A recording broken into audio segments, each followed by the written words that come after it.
ولا تقولوا لمن يقتل في سبيل الله أموات بل أحياء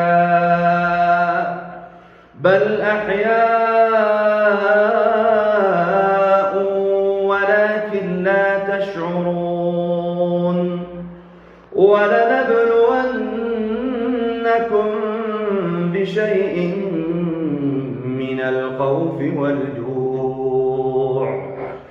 ولنبلونكم بشيء من الخوف والجوع ونقص من الأموال والأنفس والثمرات وبشر الصابرين الذين إذا أصابتهم مصيبة قالوا